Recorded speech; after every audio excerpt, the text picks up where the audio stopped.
আমি সুকুমার বড়ুয়া এই জন্য রাত দিন পরিশ্রম করে যাচ্ছি। বিগত সরকারের সময়ও আমি থেমে থাকিনি। মহাসচিব আমাদের রিজভি, রুল কবি রিজভি মহোদয় জানেন, সবাই জানেন।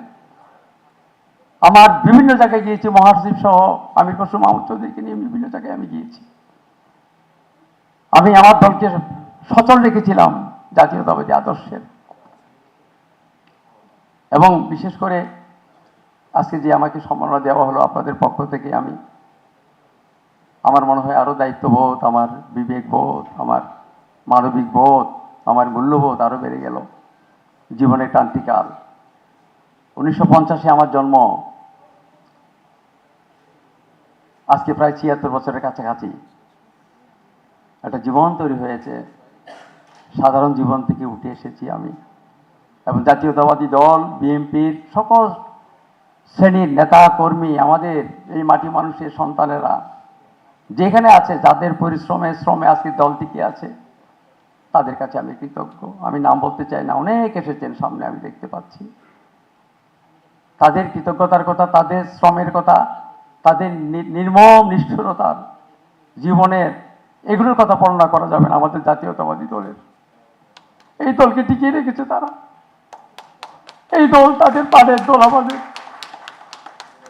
দীর্ঘদিন আমাদের প্রবাদ জীবনে ছিলেন আজকে প্রধানমন্ত্রী তারেক রহমান সাহেব। তিনি সেদিন আমার কথা শুনে উনি অশ্রু বিসর্জন করেছে, এবং ব্যারিস্টার জাইমা আমার সঙ্গে ফটো সেশনে বলছে, আপনি তো অনেক স্মৃতি জানেন আমাদের। আমি সঙ্গে সঙ্গে সেদিন ম্যাডাম যখন মৃত্যুবরণ করলো, এরপরে কিন্তু 1 তারিখে আমরা বেগম খালেদা জিয়ার স্মৃতি সংশোধন করার জন্য আমার মন বলছে দায়িত্ব দেব আমরা।